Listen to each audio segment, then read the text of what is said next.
आप देख रहे हैं एल इंडिया न्यूज। लखनऊ की राजधानी सरोज नगर क्षेत्र में सामुदायिक स्वास्थ्य केंद्र में स्वास्थ्य मेले का आयोजन किया गया। यहाँ पर मानसिक स्वास्थ्य एवं दिव्यांग शिविर का आयोजन किया गया। आगे देखते रहिए दृश्य। कैसे रोगी की पहचान होती, क्या लक्षण है शुरुआती तौर से इससे पता लगता है कि जी, मानसिक स्वास्थ्य दो तरीके से हम लोग जानते हैं। एक जो मानसिक दिव्यांग है, जैसे बचपन से ही किसी को कोई समस्या है, जैसे बालक है कोई पैदा हुआ घर वाले आते हैं कहते हैं ये बचपन से ही थोड़ा दिमाग से कम थे, और कुछ बीमारियां जो हम लोग जिसको अपनी भाषा में न्यूरोसिस या साइकोसिस कहते हैं, वो प्रायः अंतरालों के टाइम में पता चलता है। जैसे आपने हमसे सवाल पूछा कैसे पता चलता है, पता चलने का कारण है जैसे लाइफ जिंदगी 3-4 चीज़ों से बनी है। सोशल लाइफ, सामाजिक, पर्सनल खुद की, और ऑक्यूपेशनल कामकाज की। अगर यहाँ कहीं कमी आ जाए तो उसे हम लोग समझते हैं कि उसको मानसिक समस्या में हो सकता है। अच्छा, ये होती क्यों है? इसमें दिमाग में कुछ केमिकल होते हैं जिसे हम लोग रासायनिक द्रव्य कहते हैं उसे न्यूरोट्रांसमीटर कहते हैं। अगर उसकी कुछ कमी हो जाए या अधिकता हो जाए तो इस तरह की बीमारियाँ उत्पन्न हो जाती हैं।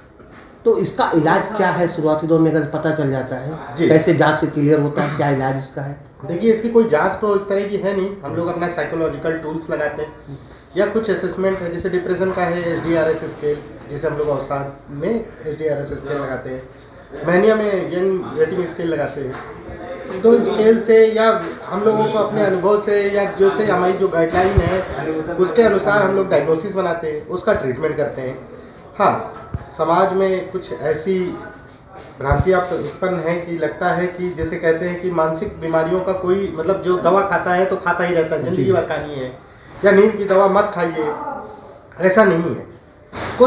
कुछ बीमारियां लाइफ टाइम डायग्नोसिस के साथ आती है, कुछ बीमारियां छोटे अंतरालों के समय के लिए रहती है। जैसे मान लीजिए किसी के कोई स्ट्रेस हो गया, मान लीजिए किसी को वर्क प्लेस में है, काम काज में है, या उसके घर में कोई बड़ी घटना हो गई हो, तो वो थोड़े समय के लिए रहती है। उस समय हम लोग उसको काउंसलिंग या दवाइयों से ठीक कर लेते हैं। कुछ लाइफ टाइम डायग्नोसिस होती हैं, जैसे बाइपोलर डिसऑर्डर, सिजोफ्रेनिया, और जैसे हम लोगों की अल्कोहल डिपेंडेंस, आजकल नशे के लिए जो डिपेंडेंस जो आदी हो जाते हैं, वो बीमारियां हम लोग लाइफ टाइम डायग्नोसिस के साथ आते हैं। तो हर बीमारी का इलाज उसके अनुसार होता है। अच्छा डॉक्टर साहब, एक सवाल, छोटे बच्चों में देखा जाता है कि वो परिवार से दूर रहते हैं, टीवी और मोबाइल में कुछ ज़्यादा बिजी रहते हैं, इससे कैसे बचा जाए, इसके लिए क्या किया जाए? देखिए, आज के ज़माने में क्या हो गया, 2-3 चीज़ें जो हो गई हैं। पहले हाउस वाइफ होते थे, जॉइंट फैमिली होती थी, तो जॉइंट फैमिली में क्या होता था, बच्चा एक साथ रहता था।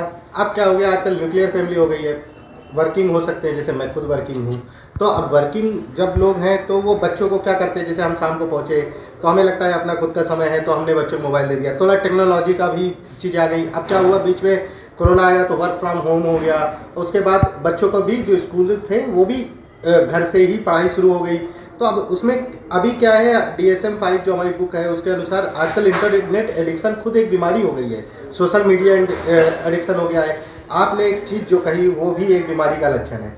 आपको सबसे पहले समझना है, अगर आपका बच्चा अकेले रहने लगा है, चुपचाप रहने लगा है, किसी से बात नहीं कर रहा और अपने आप को कमरे में बंद कर ले रहा है, तो हमें ये एक वार्निंग साइन है।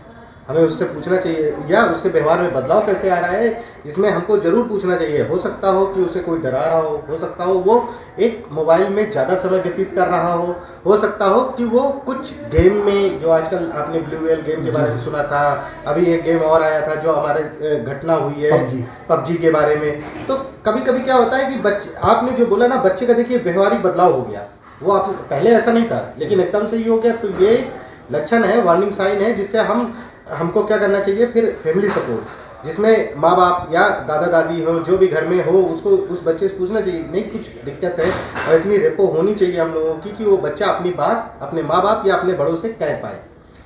अक्सर छोटे छोटे बच्चों के ऊपर एक पढ़ाई का बहुत बड़ा बोझ डाल दिया जाता है पहले की अपेक्षा। कहीं कहीं बच्चे मानसिक तनाव की वजह, ऐसा तो नहीं कि पढ़ाई का एक्स्ट्रा बोझ बच्चों के? देखिए क्या हो गया है, आजकल का ज़माना ऐसा है, आर्टिफिशियल बच्चे चाहिए सबको, सबके बच्चे होने चाहिए नंबर 1, सबको चाहिए कंपटीशन में टॉप करना। ये एक्सपेक्टेशन जो है बच्चों पे दबाव डाल रही है, ये बात सही है। और क्योंकि माँ बाप को लगता है, जैसे मैं लखनऊ में रह रहा हूँ तो मुझे ये अंदाज़ा है कि मैंने अपने मोहल्ले में देखा, बहुत से माँ आ रही है, फादर कहीं और काम कर रहे हैं और वो केवल ट्यूशन और बच्चों को अच्छी शिक्षा के लिए यहाँ पे रखे हुए हैं। तो ये हमको ज़रूर ध्यान देना चाहिए कि ये दबाव जो है बच्चों के ऊपर साइकोलॉजिकल ना आने पाए। लेकिन एक चीज़ और भी है, अगर घबराहट नहीं होगी तो पढ़ाई नहीं होगी, मतलब एंजाइटी भी ज़रूरी है, और ज़्यादा एंजाइटी बीमारी है। तो हमें अपने बच्चों को ज़्यादा दबाव में कोशिश करना है, नहीं लाना है।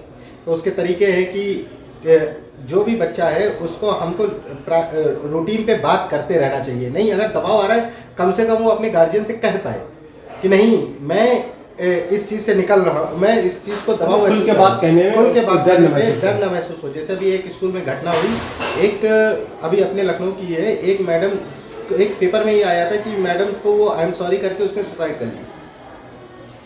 आपने अगर देखा होगा, सुना होगा, तो अब उसमें क्या हो सकता है, मेरे को तो ज़्यादा वो नहीं है, लेकिन अगर हम मनोरोग विशेषज्ञ देखें तो वो सही बात है, किसी से कोई बात कह नहीं पाया, हो सकता हो वो गिल्ट में हो सकता हो अगर उसको कोई सपोर्ट होता, चाहे दोस्त की तरफ से, चाहे टीचर की तरफ से, चाहे माँ बाप की तरफ से, तो शायद इस तरह की घटनाएं हम भविष्य में बचा पाए।